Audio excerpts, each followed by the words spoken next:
Bonjour, bien-aimés, voilà, frères et sœurs.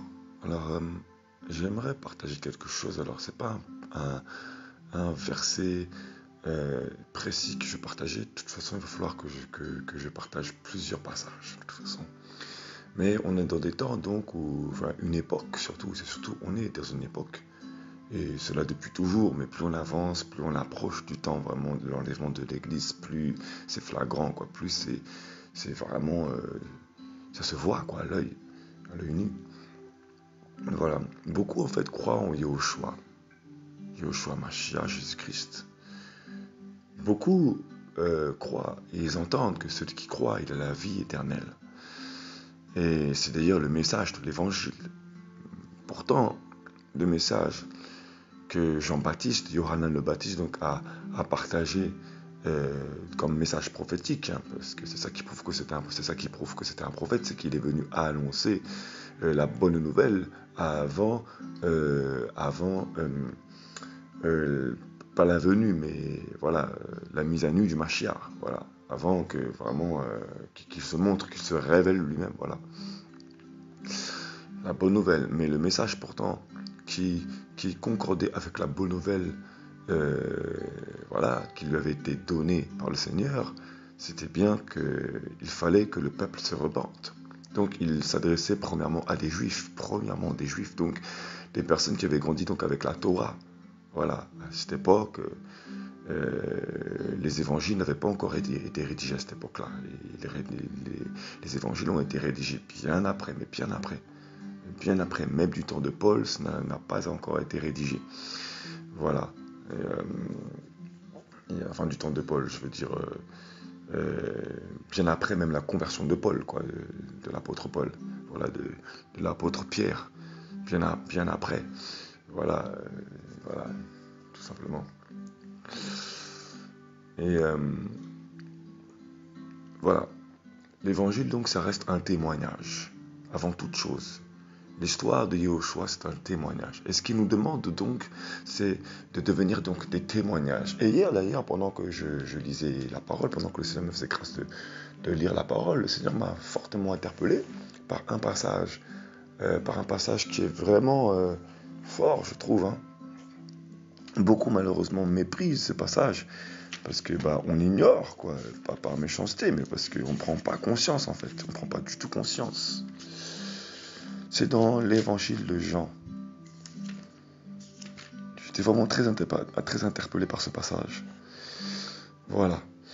Il disait, car Jean, chapitre 6, verset 38. Voilà. On rappelle que l'évangile de Jean, c'est l'évangile qui rappelle la divinité de Yahushua, étant le Mashiach, étant l'Elohim qui devait descendre, Yahweh. La personne même de Yahweh qui ne fait qu'un avec le Père. Voilà. Pour sauver l'humanité de la mort par la vie en abondance. Voilà. Car je suis descendu du ciel, non pas pour faire ma volonté, mais la volonté de celui qui m'a envoyé. Verset 39. Et c'est ici la volonté du Père qui m'a envoyé, que je ne perde rien de tout ce qu'il m'a donné, mais je le ressuscite au dernier jour. Verset 40. Et c'est ici la volonté de celui qui m'a envoyé, que quiconque pose son regard sur le Fils, et croit en lui ait la vie éternelle. Et moi, je le ressusciterai au dernier jour. Voilà. Ça m'a vraiment interpellé. Et c'est ici la volonté de celui qui m'a envoyé, que quiconque pose son regard sur le Fils et croit en lui ait la vie éternelle. Voilà. Ça m'a vraiment interpellé. Voilà. C'est en posant le regard sur une personne que l'on est convaincu qu'elle n'est pas comme tout le monde, qu'elle n'est pas comme toutes les autres. Voilà. Quand tu regardes, quand tu observes une personne, tu vois qu'elle a quelque chose de particulier. Et pas seulement qu'elle a quelque chose de particulier, parce que ceux qui ont la belle sur leur vie, ils voient qu'il y a quelque chose de particulier. Mais ceux qui sont ignorants et aveuglés, voilés par les désirs, les passions de cette époque, de ce monde, et bah, même s'ils sont appelés, ils sont tellement voilés qu'ils auront des grandes difficultés, malheureusement, à voir qu'il y a quelque chose qui est posé, qui est déposé sur la vie d'une personne qui mène sa vie en concordance avec la parole d'Élohim, du Seigneur Yahushua. Voilà. Cependant, le comportement atteindra leur cœur. Ça sera une semence. Voilà, ça sera une réflexion. Voilà. Voilà. Et donc, quiconque pose son regard sur quelqu'un de converti, eh ben, euh, il va prendre conscience que son comportement est spécial. Voilà, qu'elle ne suit pas le mouvement de cette époque, la pensée de cette époque. Voilà, liée à l'antimachia, liée au péché. Voilà. Et c'est ça en fait la marque en fait. Recevoir Yahushua, il est la lef, il est la lef et le taf. Donc il est le bœuf, donc c'est-à-dire qu'il se sacrifie lui-même, il sacrifie sa propre vie, il se dépouille de lui-même. Voilà. Et comment dire ça? Et il est le taf, c'est-à-dire qu'il a le premier mot, donc il est la lef, c'est celui qui a le premier mot. Donc voilà, si tu sacrifies ta personne pour lui, eh ben, il te fera grâce, voilà. Et il est également le Tav. Il est également le Tav. Et le Tav, en fait, c'est donc la marque du Père. Donc, tu as la marque, donc la main du Père est comme une marque sur ta vie, voilà. Et parfois, donc, il y aura des portes qui seront fermées parce qu'elles ne seront pas bonnes pour toi, pour ton avenir, elles ne seront pas bonnes pour toi. Toi, pour toi, ces portes-là, elles t'attirent parce que tu as cette passion en toi, mais elles ne seront pas bonnes pour ta personnalité, ça ne sera pas le temps, ça ne sera pas bon pour ton parcours, ça sera encore trop tôt, parce qu'il faut que le Seigneur travaille encore ton cœur. Ce n'est pas encore le choix qui est bon actuellement, chaque chose en son temps, la patience, voilà, parce qu'il faut que tu apprennes la tempérance, voilà, et voilà. Donc, ça veut dire en fait que, donc en gros, tu portes donc cette charge, la charge de la marque du Seigneur, la charge de la marque, qui est cette parole, que malgré les épreuves, tu dois porter cette parole en toi. La parole, donc, c'est lié au choix. Sa parole faite chair, tu es cette représentation de cette parole faite chair. Voilà, elle prend plus elle prend plus de présence en toi, quoi. Voilà, elle prend plus de place en toi, voilà. Tout simplement, il s'établit en toi, il prend sa place au-dedans de toi, voilà. Donc, si tu écoutes ces conseils, eh ben, tu seras sauvé de nombreuses choses, tu seras sauvé de ton orgueil, et donc tu prendras les voies qui sont droites et justes devant les yeux du Père, voilà. Et tu seras souvent tenté parce qu'il faut bien que tu sois attesté, éprouvé par le monde et donc approuvé par le Seigneur Yahushua, par les choix que tu prendras, par les voies que tu décideras de prendre, parce que tu auras choisi le bon conseil de ton compagnon du quotidien, qui est le Saint-Esprit, qui est ton compagnon du quotidien. Je répète parce que parfois j'articule mal, le compagnon du quotidien. Voilà. Et donc, dans l'évangile de Jean, au chapitre...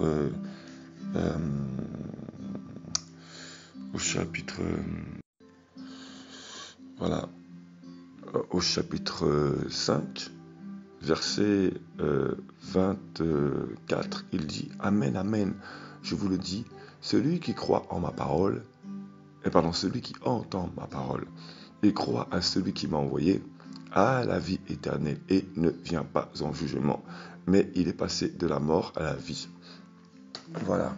Alors la mort, c'est quoi premièrement?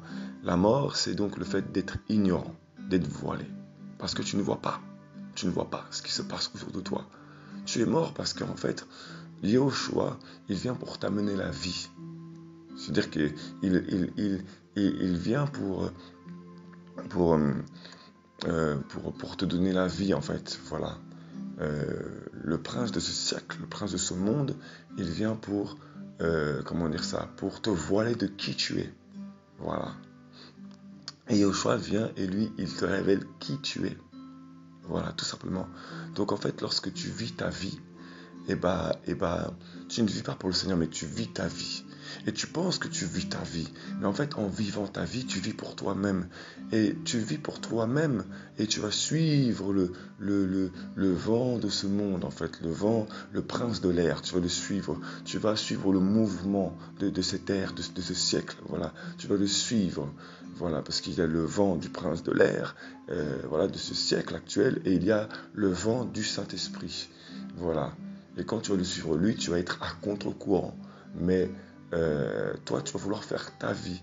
Tu vas penser que tu fais ta vie pour toi-même. En fait, quand tu suis le monde, je parle beaucoup pour cette époque actuelle, pour cette génération actuelle qui vit, excusez-moi, mais pour le rap, pour Kalash et d'autres noms, parce que je suis passé par là. Moi, j'ai pas écouté Kalash personnellement, mais moi, je suis l'époque de Lunatic, de Booba, etc. C'est pas pour les mettre en avant, mais ça fait partie de mon témoignage. Voilà. Je suis de cette époque-là qui écoutait du rap underground, qui j'aimais en fait écouter de la musique que personne ne connaissait, afin de dire ouais, moi j'écoute du rap de la cave, j'écoute du rap des sous-sols, j'aimais ça, j'aimais être mis à part, j'aimais me montrer que je ne suis pas comme tout le monde, j'aimais dire que voilà, je suis quoi, j'aimais ça en fait. Et, et, euh, et voilà, en fait, beaucoup de gens, en fait, du coup, suivent le mouvement de ce siècle. Ils vont suivre les modes de ce siècle, en fait. Et, et en fait, tu te tues toi-même, en fait. Tu te tues. Tu te tues toi-même, en fait. Voilà.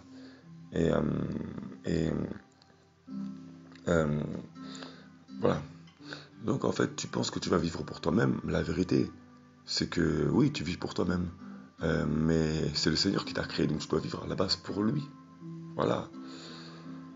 Bref, donc là où je voulais en venir, pardon, c'est que voilà, la vie en abondance, lui, vient pour te donner la vie. Et c'est là où je veux en venir, gloire à Yoshua. Euh, euh, Genèse, donc Bereshit en hébreu, hein. Genèse, euh, chapitre 1.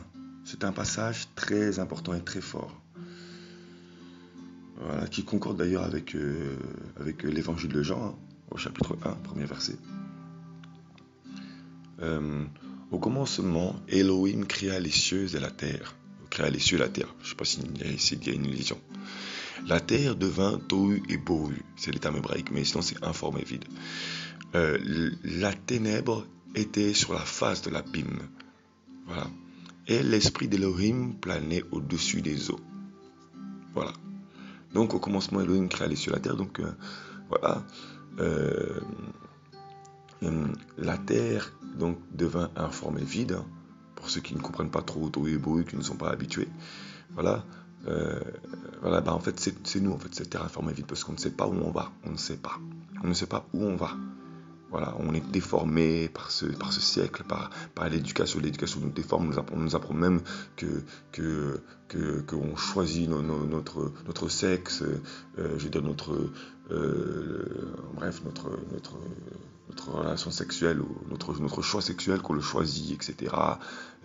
Voilà, on apprend plein de choses. On apprend même aux enfants de se masturber, etc. Excusez-moi, mais c'est la réalité. Le gouvernement est complètement dans une confusion, c'est terrible, une abomination terrible. Voilà, voilà, on laisse faire beaucoup de choses, hein. Voilà, l'évangile est de moins en moins prêché, on laisse faire les gay pride, plein de choses comme ça, plein d'abominations, les fêtes inutiles, voilà, hein. Et voilà, chacun vit son péché tel qu'il le sent, malheureusement, et chacun sa croyance, chacun sa laïcité, etc. C'est du grand n'importe quoi. Donc on est informé, vide. On est vide parce qu'en fait, on a plus de foi, on ne sait même plus comment donner la compassion pour son prochain, on n'ose plus, on est lié, parce qu'on est mort, en fait, parce qu'on ne sait pas qui on est, en fait. Voilà, alors que le Seigneur, lui, bah, il veut te donner une forme, il veut te rappeler quelle forme il t'a donnée avant ta venue au monde, parce qu'il t'a appelé avec une forme bien précise. Voilà, pour devenir quelqu'un de formé à son image. Voilà, il t'a créé à son image avant ta venue au monde. Voilà, tout simplement. Donc la la ténèbre était sur la face de l'abîme et l'esprit d'Elohim placé au-dessus des eaux. Désolé, il y a un peu de bruit autour de moi, je ne sais pas si on l'entend.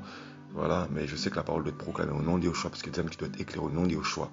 Je suis habitué maintenant de toute façon. La terre était sur la face de l'abîme et l'esprit d'Elohim planait au-dessus des eaux. Voilà. Donc la ténèbre était sur la face de l'abîme. Donc en fait, la ténèbre, en fait, c'est donc ce qui est souvent nuageux, en fait, hein. Voilà. Et donc c'est flou, c'est nuageux, voilà, c'est flou, ça nous trouble.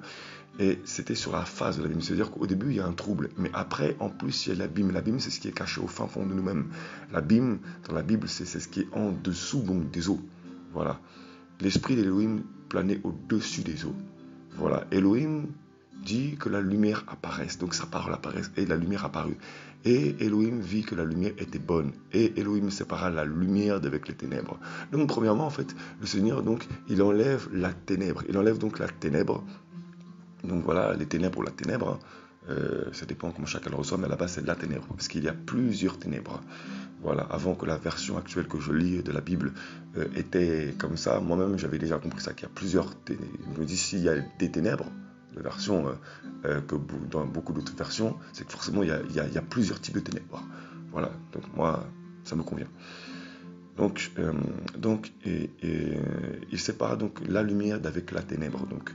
Et donc, ça veut dire qu'il y a plusieurs formes donc, de ténèbres. Donc, ça veut dire qu'il va arracher, il va éclairer les cellules ténébreuses qu'il est en toi. Il va les éclairer afin que tu cesses, afin que tu sois éclairé et que tu cesses de nombreux péchés.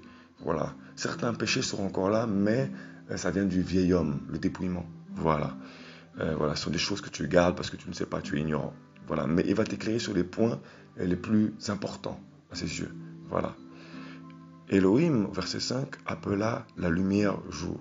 Il appela la ténèbre nuit. Voilà, bref. Donc voilà, donc au début, donc, il y a eu un soir, il y a eu un matin, ce fut le premier jour, donc un jour. Voilà, donc au début, donc, il va chasser la ténèbre. Il y aura une séparation. Voilà. Donc, il y a la ténèbre qui va chasser, donc ensuite tu vas donc lire sa parole, il va t'éclairer sur ce qui est ténébreux en toi, puis viendra ensuite l'abîme. Et l'abîme, en fait, c'est ce qu'il y a au fin fond de toi que tu ne sais pas. C'est ce qu'il y a vraiment de caché, enfoui. Et c'est là, en fait, d'où vient tout le dépouillement en fait, du vieil homme. Les abîmes, c'est ce qui est vraiment caché en dessous. Tout ce qui te séduit, tout ce qui est séduit par le vieil homme, en fait, tout ce qui est séduit par les passions de ta vieille personne ou du vieil homme. Voilà, voilà, tout simplement. Voilà. Et également encore dans les évangiles de Johanna, donc Jean, il est écrit donc au commencement était la parole et la parole était vers Elohim, vers l'Elohim et Elohim était la parole. Donc Yehoshua était appelé la parole de son temps. Voilà, donc au commencement donc était Yehoshua, donc la parole Yehoshua et la parole donc Yehoshua était vers l'Elohim. Il était donc dirigé vers lui, donc le juge parfait. Voilà. Et Elohim était la parole. Donc, c'est-à-dire que Elohim, donc le juge parfait, était la parole. Donc, Yehoshua. Donc, ils étaient ensemble, ils ne faisaient qu'un. Elle était au commencement, donc à l'origine, donc vers l'Elohim. Donc, voilà. Ils étaient ensemble. Voilà, toutes choses ont été faites par elle, et rien de ce qui a été fait n'a été fait sans elle. En elle était la vie, et la vie était la lumière des humains. Voilà, donc il vient pour t'éclairer, il vient pour te donner la vie. En fait, voilà, toutes choses ont été créées par elle, par cette vie. Donc voilà, tout simplement. Donc, aucune épreuve ne peut être vaincue sans Yahushua. Voilà. La lumière brille dans la ténèbre. Voilà, donc ça veut dire que même dans les ténèbres, donc la lumière brille, donc ça veut dire qu'il va t'éclairer, donc il va te montrer, donc la ténèbre en fait ne sera point cachée. Donc en fait, quand tu reçois Yahushua, tu ne peux pas dire ensuite, que tu ne savais pas que ça c'était ténèbres en fait, parce que Yahushua vient te convaincre en ton cœur. Voilà, mais la ténèbre ne l'a pas saisi. Voilà. Donc lui, en fait, quand il est venu, en fait, ça veut dire qu'en fait, dans ce monde de ténèbres, dans ce monde de péché, donc, en fait, l'ennemi, il a voulu saisir Yahushua, l'emmener dans les ténèbres, en fait, l'emmener à être dans le trouble, en fait, mais il n'a pas pu le saisir. Voilà. Et c'est pour ça, en fait, que lui, il vient nous récupérer, en fait, pour nous saisir et que on soit donc sauvé, en fait, de ce temps de ténèbres. Voilà. Voilà. Et ensuite, ce qui est écrit, donc, c'est vraiment important, c'est au verset, voilà, 12. Toujours hein, l'évangile de Jean, chapitre 1, verset donc 12 cette fois-ci. Voilà. Mais à tous ceux qui l'ont reçu, voilà, donc Yahushua, à tous ceux qui l'ont reçu, voilà, à ceux qui croient en son nom, voilà, ceux qui croient en son nom. Donc, dans ce passage, le mot croire, ça vient du grec, pardon.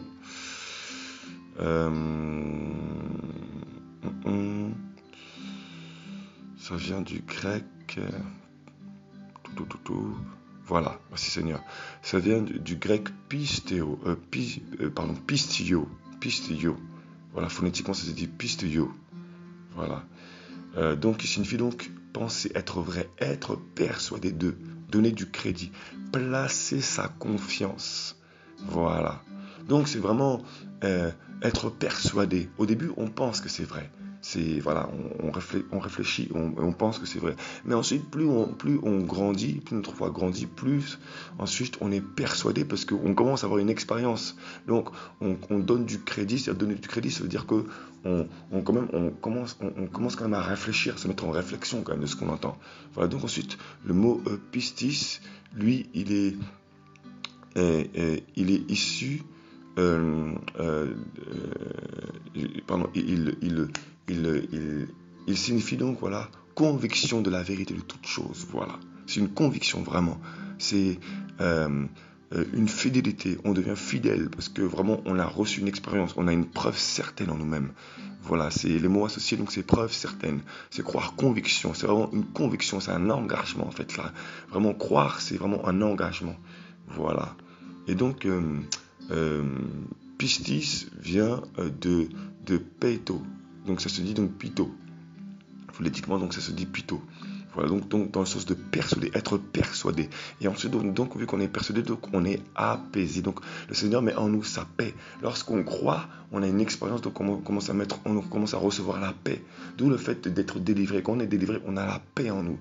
C'est pour ça qu'il nous parle de l'évangile, donc la bonne nouvelle. Voilà, il nous parle de la bonne nouvelle. Parce qu'une bonne nouvelle, lorsqu'on commence à avoir foi, donc véritablement par l'expérience, et ben on commence donc à chasser ces troubles. On commence à ne plus être troublé par ces ténèbres, par ces troubles en fait. Parce qu'on commence à croire, à avoir foi en ces expériences. On a un témoignage. C'est ça en fait l'évangile véritable. Voilà. On commence à avoir une paix en soi. Voilà. On est persuadé.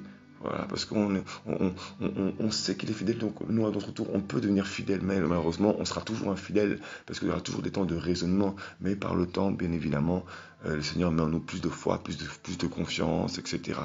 Voilà, parce que c'est une relation de époux à épouse. Voilà, gloire à Yeshua. Voilà, donc c'est vraiment important. Voilà. Ah oui, et je voulais donc revenir à ce passage-là aussi, également. Il dit donc, mais à tous ceux qui l'ont reçu, à ceux qui croient en son nom, il leur a donné le pouvoir. C'est un pouvoir. Donc c'est vraiment une capacité, donc une faculté, c'est un pouvoir. Tu as reçu un pouvoir de devenir enfant d'Élohim. Un pouvoir, bien aimé, c'est pas n'importe quoi un pouvoir. C'est que tu as reçu un mandat. Tu as reçu le mandat. Le sang de Yoshua t'a racheté. Tu as été racheté. Donc, vu que tu as été racheté, tu n'es plus un esclave. C'est fini. Donc, c'est dire que ça a eu une signature dans le spirituel. Une signature. Donc, tu as eu un mandat. Tu as reçu un nom. Un nom au-dessus de ton nom. Tu as reçu un mandat. Voilà. Donc, voilà. Donc, tu as reçu le mandat. Pour devenir enfant d'Elohim. Tu as reçu le pouvoir. Donc, c'est à toi maintenant de dominer. Tu as le pouvoir de dominer sur le péché. Tu as reçu le pouvoir de dominer sur le péché. Voilà. Effectivement, tu auras toujours des pensées qui viendront t'attaquer, parce que l'ennemi, il a reçu lui aussi le mandat pour tenter de te condamner. Il ne pourra pas te condamner, mais il est le tentateur. Donc lui, il a reçu ce mandat pour toujours attester et approuver. Voilà. Tu dois prouver au Seigneur, en fait, que tu l'honores. C'est ça, en fait. Le pouvoir que tu as reçu, c'est le pouvoir de pouvoir l'honorer. Voilà, le pouvoir de pouvoir l'honorer. Bref. Voilà, verset 13, donc, lesquels ont été engendrés non de sang. Non de sang. Voilà, engendrés non pas du sang, ni de la volonté de la chair, ni de la volonté de l'homme. On parle bien évidemment de choses terrestres. Hein. Voilà, donc on dit engendré de sang, non de sang. On parle du sang d'un homme, hein, évidemment. Ni de la volonté de la chair, donc de l'homme, voilà, parce qu'en fait, quand tu es convaincu, c'est pas par ta chair que tu es convaincu. Voilà. Voilà. La nature adamique, elle te convainc plus, elle, voilà, de ne pas avoir la foi, elle te convainc plus à raisonner qu'autre chose, en fait. Ni de la volonté de l'homme, voilà. Parce que c'est pas par ta propre volonté que tu es convaincu, c'est parce que le Seigneur a choisi le temps. Voilà. Maintenant, c'est à toi, quand il t'appelle, de venir à lui. C'est à toi de l'invoquer aussi. Voilà, toi aussi, tu as ta part à faire. Il t'a donné le pouvoir de ne plus être tenté. Il t'a donné le pouvoir. Voilà. Donc voilà, donc ça ne vient pas ni du sang, ni de la volonté de la chair. Donc rien ne vient de ta volonté, ni de la volonté de l'homme, donc, ni de ta volonté de ta nature adamique, c'est pas possible toi-même, mais d'Elohim. Voilà, parce que Elohim voit le temps, et Elohim voit ton temps. Donc voilà, voilà. Voilà, tout simplement. Parfois aussi, quand tu reçois beaucoup d'attaques, c'est une pensée qui me vient. Parfois aussi, quand tu reçois beaucoup d'attaques et que tu as failli mourir, tu peux avoir de l'amertume et penser qu'il n'y a pas de créateur, qu'il n'y a pas d'Elohim, voilà, que le Seigneur n'existe pas, etc. Si, il y a des seigneurs qui existent. Et ces seigneurs-là, justement, ils veulent ta mort. Mais le Seigneur, le roi des rois, lui, justement, il veut ta vie. Il veut ta vie, il veut ton âme. Parce qu'il t'a appelé, c'est lui qui a appelé ton âme. Donc il va te sauver. Toi, tu ne le vois pas. Mais tu ne sais pas parfois combien il y a d'anges. Donc tu ne le sais même pas. Parce qu'il a dit non, tu peux toucher à plein d'âmes si tu veux. Mais lui là, non, lui je l'ai appelé. Lui je l'ai appelé. Lui là, lui je l'ai appelé. C'est mon serviteur. C'est l'âme que j'ai choisie, que j'ai appelée. Je l'ai élu. Je l'ai formé avant la fondation de la terre. Voilà, j'ai mis une mission, une œuvre sur lui. Tu ne touches pas cela. Envoie tes démons si tu veux, mais je ferai montrer ma gloire sur lui. Voilà, voilà. Toute la gloire revient à Yahushua, vraiment, que le Seigneur vraiment soit béni. J'espère que ça peut fortifier les âmes. Alléluia. Donc, voilà. Vraiment que les âmes soient fortifiées. Voilà. Voilà. Et je pense que je vais faire une seconde partie. Que le Seigneur soit béni, vraiment, au nom de Yahushua.